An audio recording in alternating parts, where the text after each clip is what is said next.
देख अभी ना पहले मैं तुझे सिलेबस बता दूँ, ये देख एक सेकंड। यूनिट 2 में कॉस्ट ऑफ कैपिटल और कैपिटल स्ट्रक्चर है, दोनों के न्यूमेरिकल है।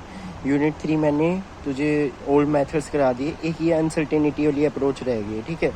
यूनिट 4 सिर्फ अप्रोचेज़ है, वो भी मतलब एक दिन का है, मतलब 32 से 33 मिनट की वीडियो आएगी, उसमें सब कवर हो जाएगा, ठीक है। तो अब हम ना यूनिट 2 स्टार्ट कर रहे हैं। इसका बस एक मेथड रह गया, वो 5 मिनट का, वो मैं आखिरी में बताऊंगा तुझे, ठीक है। कॉस्ट ऑफ कैपिटल अभी नहीं कर रहे, हम कैपिटल स्ट्रक्चर कर रहे हैं, ठीक है। देख कैपिटल स्ट्रक्चर ना नेट इनकम अप्रोच होती है, नेट ऑपरेटिंग इनकम अप्रोच होती है, ट्रेडिशनल अप्रोच होती है, एमएम अप्रोच होती है, ठीक है। जो नेट इनकम अप्रोच होती है वो कहती है कि अगर आप डिविडेंड दो तो रेलेवेंट है, अगर आप डिविडेंड नहीं देते डिविडेंड नहीं देते तो नॉन रेलेवेंट। मतलब ये है कि जो तेरा कॉस्ट ऑफ, अगर आप डेप्ट ना हमारा चीपेस्ट सोर्स ऑफ फाइनेंस होता है, ठीक है। अगर डेट हम ज़्यादा से ज़्यादा इशू करेंगे तो कोई फ़र्क नहीं पड़ेगा कंपनी को, ऐसा ही ये कहते हैं, ठीक है। तो कोई फ़र्क नहीं पड़ेगा तो रेलेवेंट। अगर वो कहती है कि डेट, वो ये तो मैं तुझे सिर्फ समझा रहा हूँ, ठीक है। तो डेट हम ज़्यादा से ज़्यादा, तो नेट ऑपरेटिंग इनकम अप्रोच कहती है कि अगर डेट हम ज़्यादा से ज़्यादा इशू करें तो चीपेस्ट सोर्स ऑफ फाइनेंस है, तो रिस्क बढ़ेगा, तो इक्विटी की, जो इक्विटी को फिर इंटरेस्ट कम मिलेगा, क्योंकि cheapest source of finance debt है और इसको पहले तुझे देना पड़ता है इंटरेस्ट, इक्विटी को बाद में, तो उसका रिस्क बढ़ जाएगा। ये कहती है net operating income approach. MM approach, ये ट्रेडिशनल अप्रोच इन दोनों का है, ठीक है। एमएम अप्रोच तो सिर्फ उसके न्यूमेरिकल ही है, और वैसे तो MM approach net operating income approach को फॉलो करती है, ठीक है। अब आते हैं हम इसमें कैपिटल और स्ट्रक्चर में।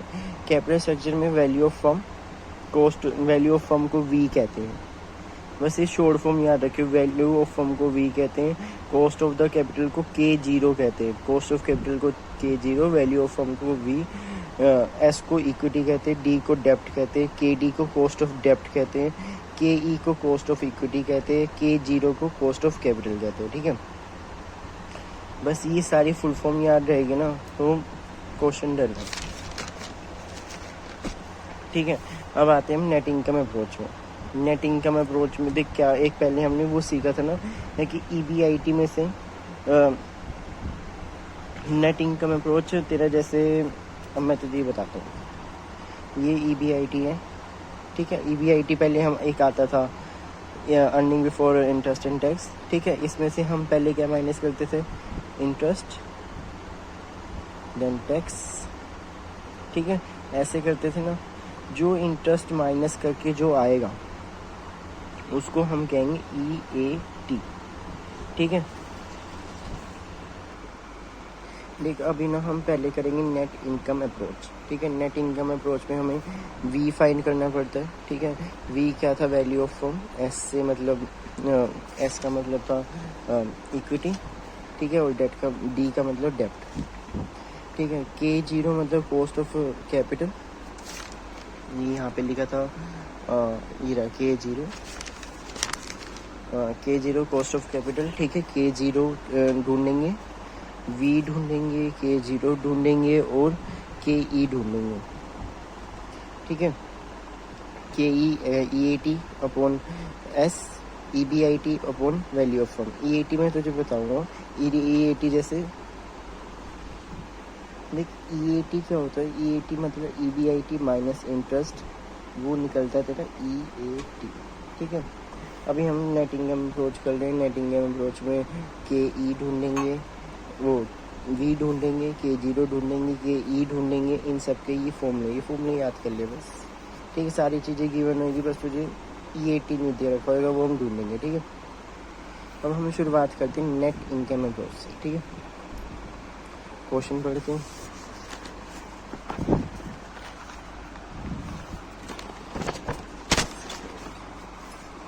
लेकिन नेट इनकम अप्रोच में क्या, ये पहला नेट इनकम अप्रोच का है, ठीक है। Expected net operating income 1,20,000, x limited की करेंगे, वाई लिमिटेड की तो खुद करेगा, ठीक है। 10% डेप्ट 3,60,000, इक्विटी कैपिटलाइजेशन रेट 20%, ठीक है। Determine the total value of weighted average cost of capital, total value of the average cost each company, ठीक है। पहले हम ए पार्ट करेंगे, ठीक है। अब इसने ये सारी चीज़ें दे रखी थी, ये मैंने एक्स लिमिटेड की है क्वेश्चन के हिसाब से, ठीक है। पहले हम के ई ढूंढेंगे। के ई के लिए क्या चाहिए, ई ए टी और वैल्यू, के ई टी मतलब ई ए टी और वैल्यू ऑफ फर्म, ठीक है, ठीक है। तो कॉस्ट ऑफ इक्विटी कैपिटलाइजेशन कितनी दे रखी थी, 20%, मतलब के ई दे रखा है तुझे। के ई क्या होता था, cost of equity, cost of equity दे रखी है के ई, ठीक है। जैसे मैंने तुझे पीछे बताया था ना, कॉस्ट ऑफ इक्विटी के ई, ठीक है। के ई दे रखा है तुझे 20%, 20% को हम 0.20 बनाएंगे, यहाँ पे लिखेंगे 0.20, ठीक है। अब ई बी आई टी देख, नेट ऑपरेटिंग इनकम दे रखा था क्वेश्चन में, ये लिखा हुआ नेट ऑपरेटिंग इनकम 1,20,000, मीन्स ये तेरा ई बी आई टी कहते हैं हम इसको, इसको कहते हैं ई बी आई टी, ठीक है। मैंने तुझे ई ए टी निकालना सिखाया था, देख मैंने तुझे ई ए टी निकालना सिखाया था, 1,20,000, ठीक है। 10% डेप्ट है, इसका इंटरेस्ट 36,000 माइनस करेगा, ठीक है। तो 84,000 आ जाएगा ई ए टी, ठीक है। ई ए टी आ गया 84,000। एस तुझे गिवन नहीं है, एस क्या था हमारा,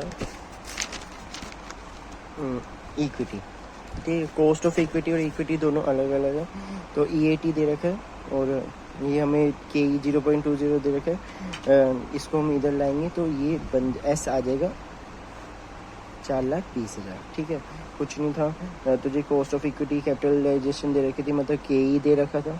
ई बी आई टी में से तूने ई ए टी निकाला, ये रहा ई बी आई टी, डेप्ट का इंटरेस्ट माइनस करते हैं 36,000, ये 84,000 आ गया, 84,000 डिवाइड बाय एस ये, ठीक है। फिर हम निकालेंगे वी, वी में क्या करेंगे, एस प्लस डी, एस मतलब इक्विटी जो निकला था, डी तुझे दे रखा है 3,60,000, ठीक है। इन दोनों को प्लस करेंगे तो 7,80,000 आ जाएगा, वी आ गया तेरा 7,80,000, ठीक है। फिर उसके बाद हम के जीरो फाइंड करेंगे, E B I T upon value of firm.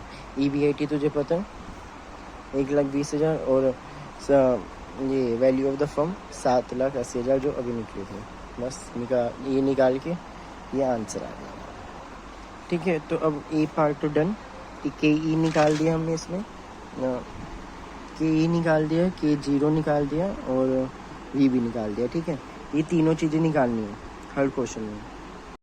देख हमने ए पार्ट तो कर लिया, बी पार्ट में क्या लिखा है, state the effect of total value of the company, ठीक है, and the average cost of capital. जहाँ पे कॉस्ट ऑफ कैपिटल आ जाए तो समझ तीनों ढूंढने, ये तुझे बताया नेट इनकम अप्रोच से, ठीक है। Has decided to raise the डेप्ट, डिबेंचर जो है 1,90,000 से, ठीक है। रेज मतलब इंक्रीज हो गए डेप्ट 1,90,000 से, एंड यूज दिस प्रोसीड्स पे बैक इक्विटी शेयर। कुछ नहीं करना,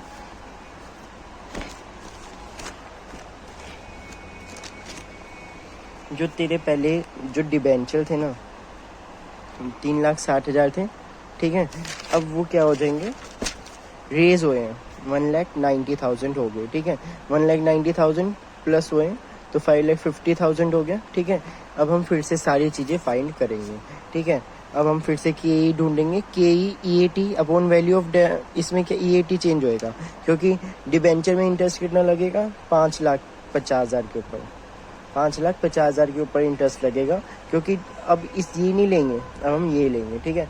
10% लगेगा तो 55,000 आया तो 65,000, ई बी आई टी तो वही का वही रहा 1,20,000, बस डेप्ट में थोड़ा इंक्रीज डिक्रीज आएगा, तुझे उसके हिसाब से इंटरेस्ट लेना पड़ेगा। 55,000 आया, ठीक है।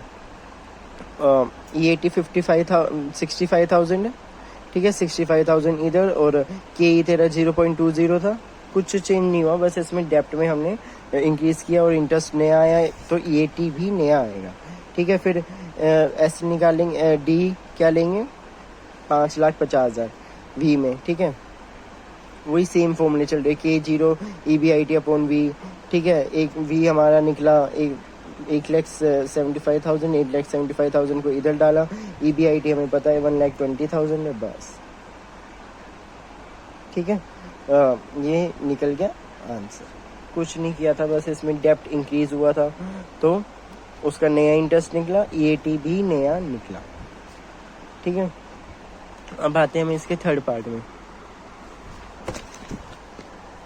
है कि state the effect of the total value of the company average capital has decided to decrease, डेप्ट हो गया 1,90,000 से डिक्रीज हो गया, एंड यूज प्रोसीड की, ठीक है। अब कुछ निकलना सी पार्ट में, यहाँ पे डेप्ट इंक्रीज हुआ था, यहाँ डेप्ट डिक्रीज हो गया, ठीक है। 3,60,000 माइनस 1,90,000, 1,70,000 अब हमारा असली डेप्ट है, इसके ऊपर ही 10% लगेगा, EAT नया निकलेगा 17,000, ठीक है। मतलब एक EBIT में से माइनस इंटरेस्ट, इसको इंटरेस्ट कहते हैं, ठीक है। KE भी वैसे निकालना है, SB ये भी, बस डेट की वैल्यू चेंज होगी, ठीक है। और कुछ नहीं है इस क्वेश्चन में, NI अप्रोच यही कहती है, ठीक है। ऐसे ही सेम ये देख, ये समझ आया हो तो हमारा 5.1 सेकेंड देख, हमारा सेम Y लिमिटेड का तो खुद करियो, ठीक है। X लिमिटेड का मैंने तुझे बता दिया। अब इसमें Y लिमिटेड में डेट 0 है, ठीक है। तो EAT मैं इसमें बता देता हूँ फिर से एक बार, ए पार्ट बताता हूँ तुझे। देख हमारा ना Y लिमिटेड में डेट क्या है, 0 है, ठीक है। डेट अब हम क्या करेंगे, EBIT हमारा 1,20,000 है, के को हम 10% हो तो 0.10, ठीक है। EAT तो वही का वही रहेगा, क्योंकि इसमें इंटरेस्ट तो देगा ही नहीं, क्योंकि डेप्ट का इंटरेस्ट, डेप्ट में दे रखा है इंटरेस्ट, बट डेप्ट की वैल्यू तो नहीं दे रखी, इंटरेस्ट लगेगा किसी में भी नहीं, तो EAT वही का वही रहेगा, ठीक है। 1,20,000 वही चलेगा, और जो तेरा B और C पार्ट नहीं होगा, क्योंकि उसमें डेट इंक्रीज हुआ, और ये तेरा एक सेकंड में तुझे बुक से दिखा देता हूँ, देख B और C पार्ट इसलिए नहीं होगा क्योंकि डेट की वैल्यू 0 है, इंक्रीज होगी डेट की वैल्यू, और इसने कहा है सिर्फ X लिमिटेड में हुआ है, ये देख क्वेश्चन पढ़ेगी ना, तो X लिमिटेड में हुआ, Y लिमिटेड में कुछ हुआ ही नहीं, ठीक है। ये यहीं तक ये अप्रोच है, नेट इनकम अप्रोच, ठीक है। अब आते हैं हम वो देख, जो तीन मतलब तुझे बताया था ना मैंने, लेकिन हमारे पास टोटल 1 अप्रोच, 2 अप्रोच, ये 3 अप्रोच, ये 4 अप्रोच, ठीक है। मतलब टोटल 4 अप्रोच होते हैं। ये अप्रोच डन। अब हम नेट ऑपरेटिंग इनकम अप्रोच करने जा रहे हैं, ठीक है। नेट ऑपरेटिंग इनकम अप्रोच भी अगर नेट इनकम अप्रोच आ गई ना, तो नेट ऑपरेटिंग अप्रोच भी आ गई एक तरह से। मैं तुझे बताता हूँ, तुझे बहुत आसान लगेगा। और नेट ऑपरेटिंग अप्रोच में हम क्या करते हैं, देख यहाँ पे हमने क्या किया था, हमें KE से स्टार्ट किया था। यहाँ पे हम स्टार्ट करते K0 से, ठीक है। K0 क्या होता है, तो कहेगी K0 क्या होता है। अभी हम क्वेश्चन पढ़ते पहला, ठीक है। अब NOI अप्रोच कर रहे हैं, तो इसमें लिखे ABC लिमिटेड EBIT 1,50,000 है, कंपनी का जो 10% डेप्ट है 5,50,000। The overall cost of capital, K0 को हम कॉस्ट ऑफ कैपिटल कहते हैं 15%। पिछली में क्या दे रखा था, कॉस्ट ऑफ इक्विटी, तो हम KE से स्टार्ट करते थे, यहाँ हम K0 से स्टार्ट करेंगे, ठीक है। हम ए पार्ट करेंगे, determine the total value of the company equity, ठीक है। यहाँ हम किससे स्टार्ट करेंगे, K0 से। यहाँ पे हमने KE से स्टार्ट किया था, अगर फॉर्मूले याद है तो हम K0 से स्टार्ट करते हैं, ठीक है। K0 में क्या चाहिए होता है, EBIT और V, ठीक है। अब V कैसे निकालते हैं, V निकालते हैं ये V इक्वल टू D+S होता है, D+S होता है ना, ठीक है। और तुझे डेप्ट तुझे क्या दे रखा है, डेप्ट दे रखा है 5,50,000, ठीक है। और S कुछ नहीं दे रखा। देख हम क्या करेंगे, फिर से तुझे बताता हूँ। हम पहले K0 से स्टार्ट करेंगे, EBIT अपॉन V, ठीक है। K0 कितना दे रखा है, 15%, इसको हम 0.15 बना देंगे शुरू में ही, ठीक है। 0.15 बनाया, ठीक है। EBIT हमें 1,50,000 दे रखा था, ठीक है। V हमें ढूंढना है, ठीक है। V से हम S प्लस D की वैल्यू ढूंढ लेंगे। D तो दे रखा हमें ऑलरेडी 5,50,000, ठीक है। इससे S निकल जाएगा, V तो हमने यहाँ पे निकाल लिया, ठीक है, ये निकाल रखा। V equal to D plus S, ठीक है। D की वैल्यू हमने 5,50,000 डाली और S की वैल्यू उससे ढूंढ लेंगे। S की वैल्यू है 4,50,000, ठीक है। फिर हम KE ढूंढेंगे। EAT मैंने तुझे बताया था 5,50,000, EBIT में से 1,50,000 में से 10% इंटरेस्ट इसका 55,000 माइनस करके जो आएगा वो आएगा 95,000, ये किया हुआ मैंने, ठीक है। ये आगे तेरा EAT। S तुझे फाइंड करना है, ठीक है। S तो नो, तुझे KE ढूंढना है, ठीक है। S तो तुझे यहाँ मिल गया था, K0 आ गया, S आ गया, अब KE ढूंढना है, ठीक है। KE के लिए तो तेरे पास सारी चीज़ें, EAT यहाँ से आ गया, S तूने यहाँ से ले लिया, तो ये सम खत्म, ए पार्ट खत्म। बस हमने क्या किया, यहाँ पे हमने K0 से स्टार्ट की और जो पिछला वाला अप्रोच था वो हम KE से स्टार्ट करते थे। अगर फॉर्मूला याद है तो तुझे K0 से तू स्टार्ट करेगी तो सब कुछ मतलब हो जाएगा, ठीक है। अब आते हैं हम इसके बी पार्ट में। जो ये है, ये वाला तो ट्रेडिशनल अप्रोच का जो मैंने कर रखा है, ये तो मतलब आगे वाले क्वेश्चन का है, ठीक है। अब आते 5.2 का बी।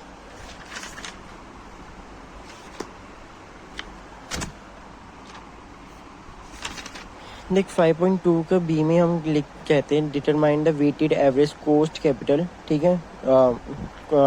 ये है डेप्ट रेज बाय 1,50,000, बस कुछ नहीं है, डेट की वैल्यू इंक्रीज होगी 1,50,000 से, ठीक है। फिर 5,50,000 में पिछली में क्या थी, 5,50,000 थी, जैसे हमने पीछे किया था ना, बस उसकी वैल्यू इंक्रीज होगी और वैसे का वैसे ही सेम चलेगा, डिट्टो का डिट्टो चलेगा, ठीक है। K0 ढूंढेगा, फिर उसके बाद V ढूंढेगा, फिर KE ढूंढेगा, बस काम खत्म। और ये अभी नहीं देखना, सिर्फ यहाँ तक, ठीक है।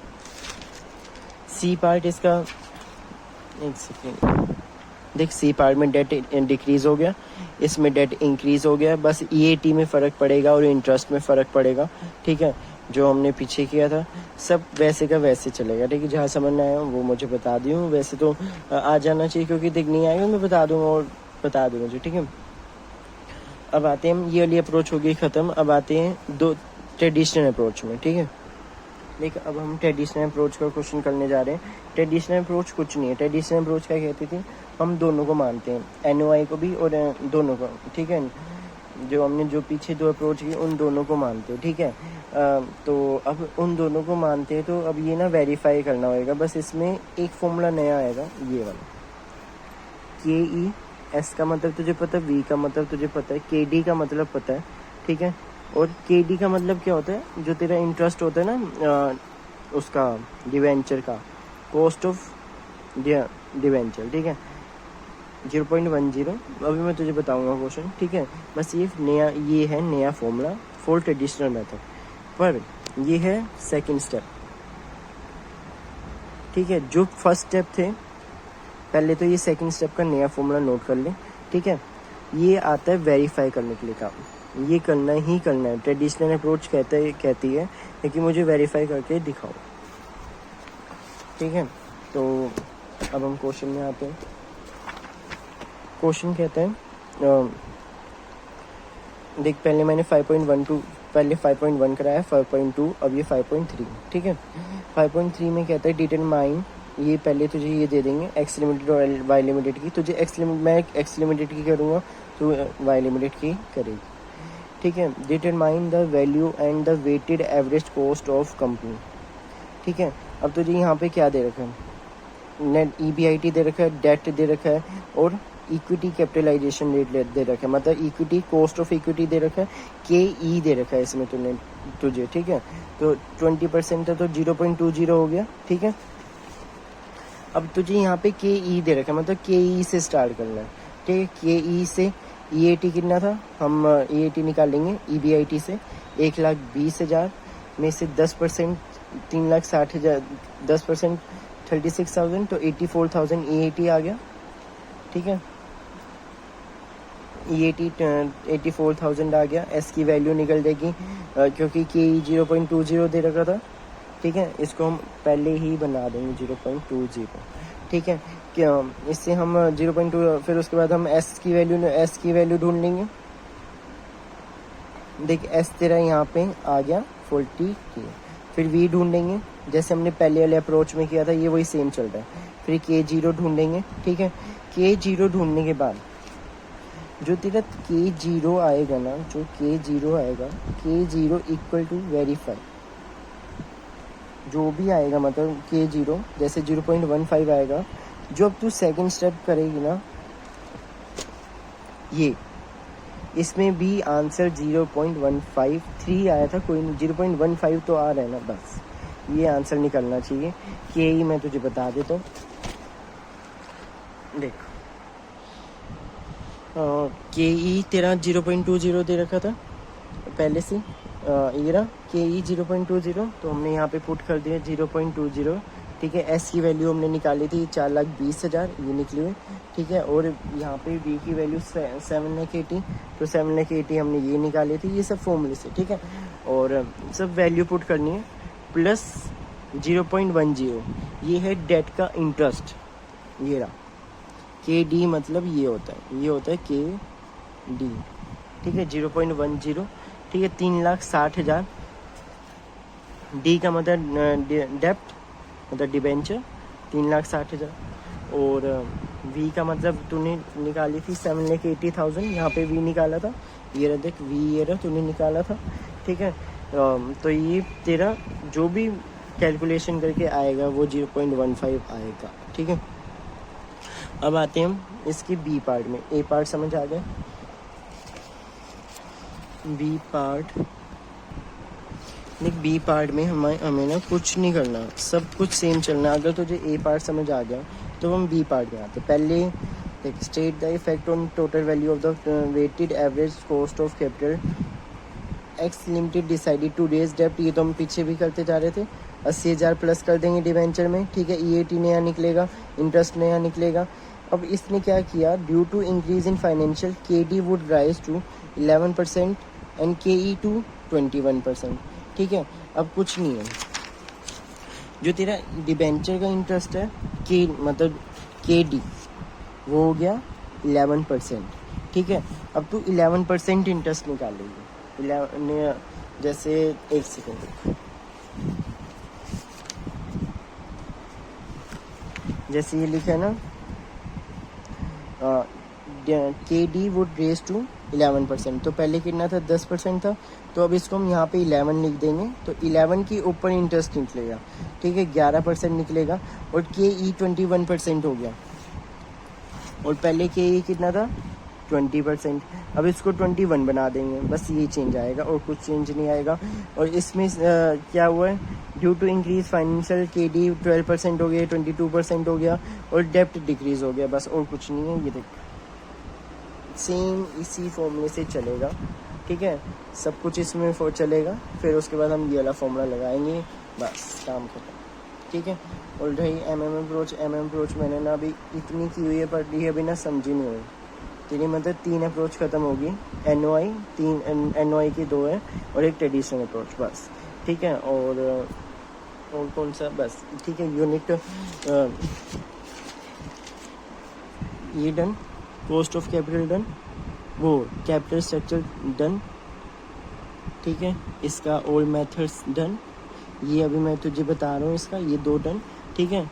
और यूनिट 4 कल बता दूंगा तुझे, ठीक है। ये भी एक तरह से कल तक डन हो जाएगा। एक कॉस्ट ऑफ कैपिटल रह जाएगा, बस काम ख़त्म। 3 यूनिट के इतने ही न्यूमेरिकल है, बट हाँ इतने न्यूमेरिकल, बस ये थोड़ा टाइम निकल जाएगा, बट आधा पौना घंटा में ये भी ख़त्म हो जाएगा, ठीक है। देख मैंने तुझे कहा था कि अनसर्टेनिटी अप्रोच रहेगी थी, और मेथड्स मतलब वो सारे मेथड्स, पे बैक मेथड जो मैंने अभी पिछले वीडियो में बताए थे। जो अनसर्टेनिटी वाला एक क्वेश्चन मैं तुझे बताता हूँ, क्योंकि उसका ना पिछली बार ही आया था, और तो वैसे थ्योरी में से आता है, और बुक में इसका क्वेश्चन है नहीं अनसर्टेनिटी का, ठीक है। तो अनसर्टेनिटी ये देख, ABC लिमिटेड कंसीडिंग टेकिंग ये यूनिट 3 का जो हमारा एक टॉपिक रह गया था। Management of company use certainty equivalent approach to evaluate such type of project. ठीक है, ईयर ये दे रखे हैं, कुछ नहीं करना, बहुत आसान है ये। ठीक है, CFAT दे रखे हैं, अभी बता दो CFAT का क्या यूज़ है यहाँ, और ये CE दे रखे हैं। ठीक है, अब हमें कुछ नहीं करना इस अप्रोच में, ऐसे पहले यहाँ तक टेबल बन जाएगा जो इन्होंने यहाँ तक कॉपी कर दी। ठीक है, जो ये है ना 1,50,000 इसको मल्टीप्लाई कर दे इसके साथ ये आ गया, ये तेरा नया आ गया, कैश इनफ्लो नया आ गया। अब इसने तुझे 8% दे रखा था,